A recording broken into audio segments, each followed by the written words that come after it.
It is so important to have emotional strength. Emotional strength is the ability to be able to deal with life's challenges, with resilience, with mental toughness, and being able to adapt and view things in a positive outlook despite the challenges that you may be facing, especially as sensitive people. So this is someone who has heightened emotions, maybe a bit more observant, a lot more empathy, those kinds of people. Your emotions are often at the forefront because you're so aware of the feelings that are brewing inside of you. In turn, you are also a lot more observant to the way other people are feeling. And when you're sensitive, sometimes people may see you as weak. In that case, they may try and take advantage of you or take you and your empathy and your observance for granted. This video is going to show you how to avoid that and how to regulate your emotions and ensure that your emotions are as resilient as they can be. Let's get into it. Number one, it's important to understand that not everyone has a heightened sense of empathy. It's the truth. Some people are just not aware of empathy, or they choose to ignore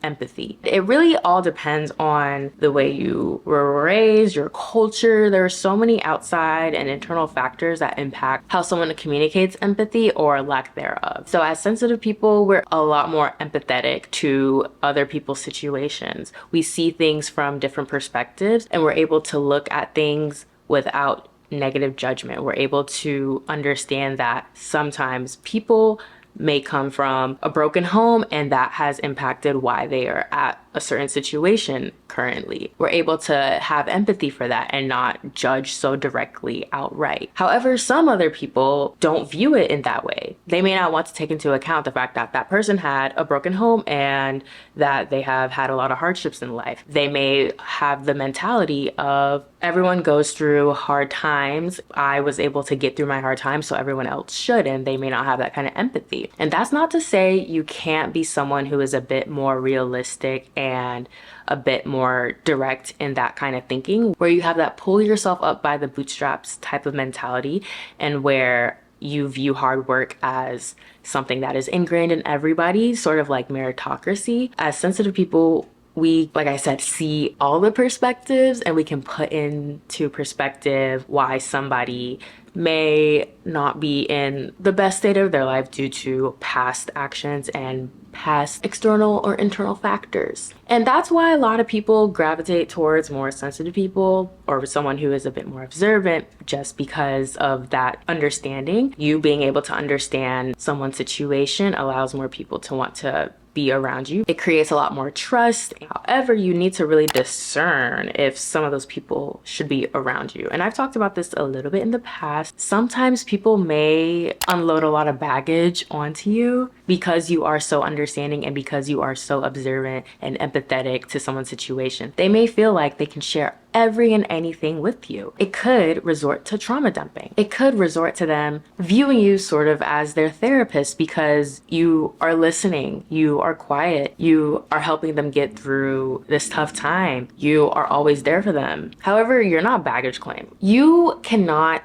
take on everyone's baggage. You cannot listen to everyone's trauma because, first of all, unless you're a therapist, you're a licensed therapist, licensed psychologist, that is not your role in life to always be the therapist for someone, because you also have a lot of stuff that you're going through. I have noticed a lot in life that a lot of people will share so many things that they're going through in life with me because I'm a listener. There have been times where so much is being thrown at me from someone else's life. Now I feel like I have so much of their problems in me, and I'm trying to unravel their problems. And even after the conversation, I'm thinking about the problems. I'm worried about them. I'm trying to make sure that the person's okay. I'm checking in on them afterwards. It gets to a point where you can't always be the person who is being unloaded onto, especially when it's not reciprocated. That's the point where you have to really take a step back. Your friends should feel comfortable coming to you. However, if you don't feel comfortable going to them, if you feel like every time you try to talk to them about things that are going on in your life, problems that are going on in your life, and they are not listening, they're not being observant, they're not being empathetic, they're not being understanding, that's an imbalanced relationship. That's when you can see that your traits as a sensitive person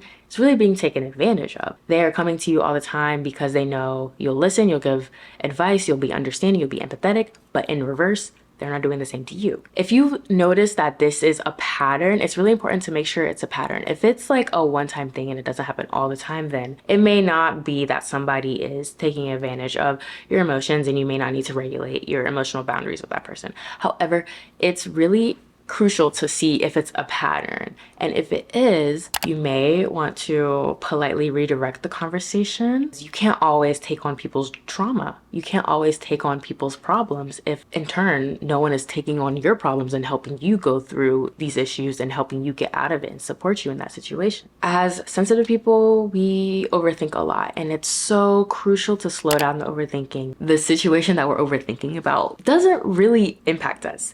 Let me explain what I mean. Usually when we're overthinking, it's either we're thinking about the worst case scenario. We're not living in like a law of assumption where you are thinking of the best case scenario. You're thinking about the worst case scenario, which 9 times out of 10 does not happen. You're trying to prepare yourself, but you don't need to be that prepared for something that clearly is not happening, because when you're overthinking, it often leads to dwelling and spiraling leads to this worst case scenario that does not ever happen. 2, it's usually a small situation that happened or a mistake. Maybe you tripped.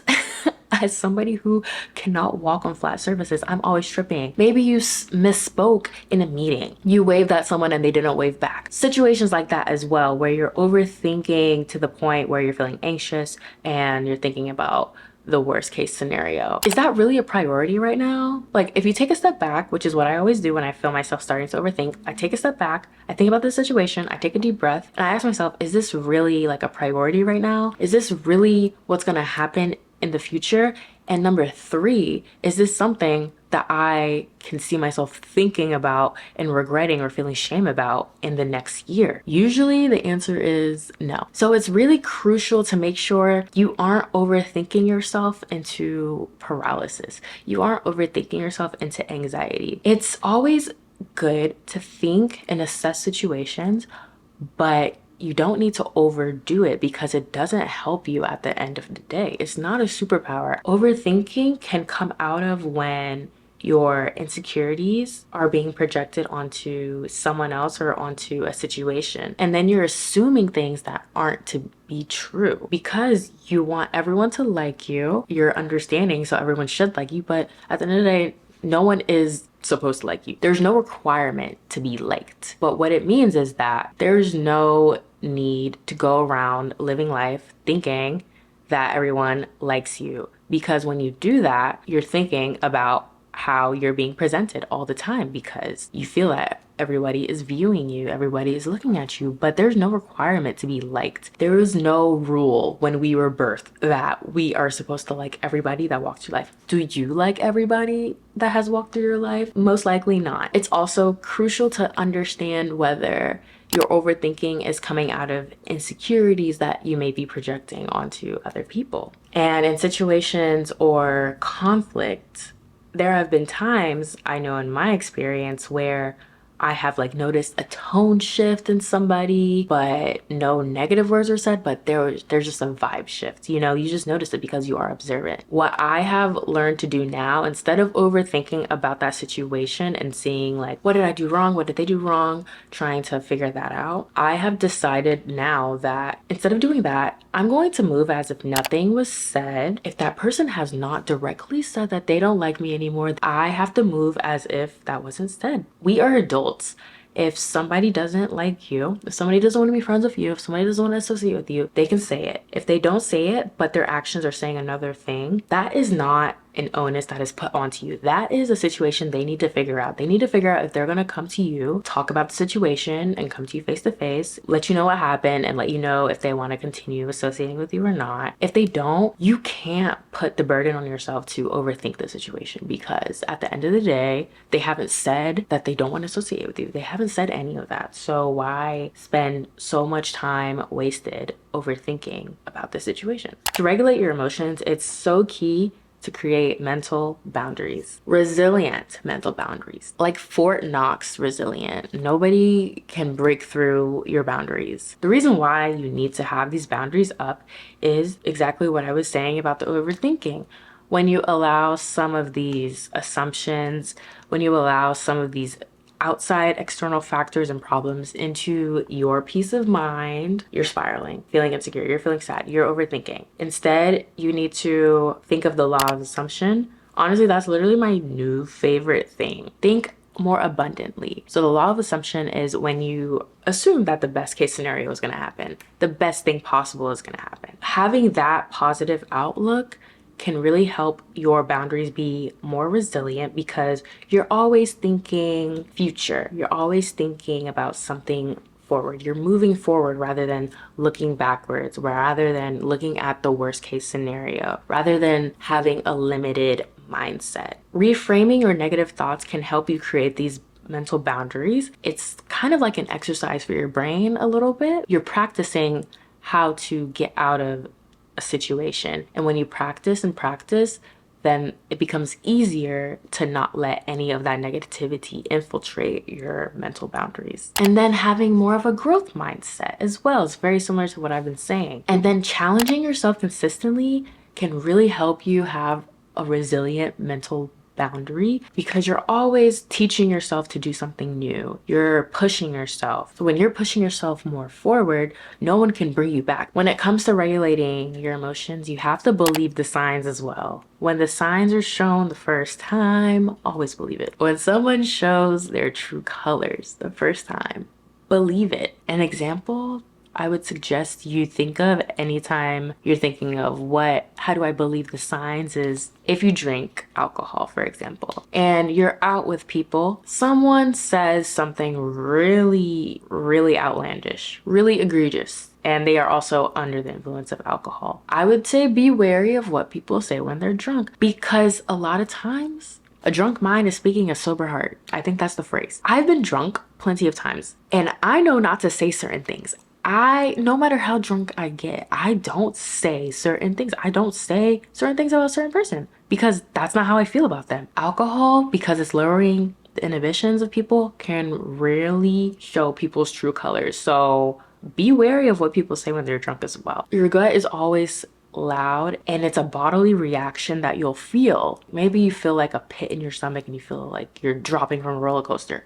Maybe you feel sick, maybe you feel nauseous. There are some signs that your body is telling you when it comes to the signs. So believe the signs so that you can protect your mental boundaries and regulate your emotions so that you are not exerting unneeded energy, unneeded emotions onto situations that do not deserve your time. And since we're on the topic of drinking, caution on the drinking. As we know, alcohol is a depressant and alcohol lowers your inhibitions and it can bring up a lot of feelings and emotion. Alcohol can actually increase your anxieties, feelings of depression, like I said. So know your limits and don't drink too much. If you feel like your emotions are always being attacked or being taken advantage of while you're drinking alcohol around certain people, that's your sign to maybe slow down on the drinking, move yourself away from that crowd of people because clearly nothing good is coming out of that. You are always feeling upset and sad and feeling taken advantage of, and then you wake up with a hangover. I'm like, what was the point? What was the point of that night out? And then finally, practice self-compassion with an unwind ritual. Don't know if you guys have heard about the dopamine menu. I remember that was trending a little bit on TikTok. It's basically where you create a list of things that you love to make yourself feel better. And how this can help you regulate your emotions and build that mental strength is that you're treating yourself with care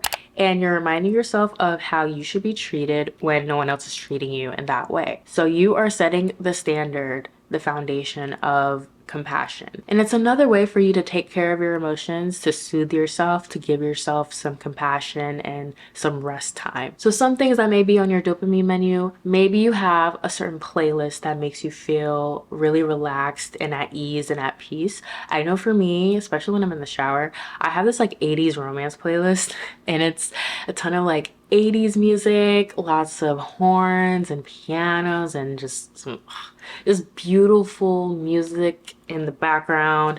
I love playing that playlist when I just need a little pick me up when I'm in the shower. Taking a shower in a bath, especially having some bath bombs, just making it such a beautiful, luxurious experience. I would highly recommend having a go-to book that puts you at ease and then creating a cozy atmosphere. I love doing that, especially having my robe on and just lounging on my couch and having some music or having like a nice little video playing in the background, drinking some tea. So have a dopamine menu that can help you feel alive and at ease and at peace if you feel like your emotions have been taken a knocking, and to also teach yourself how to one, recuperate, and also to teach yourself some self-compassion and remind yourself that this is how you're supposed to be treated, this is how you're supposed to feel. So when you're outside associating with other people, you know in your gut, this is how I'm supposed to feel. I'm supposed to feel at ease, I'm supposed to feel at peace. And if I don't feel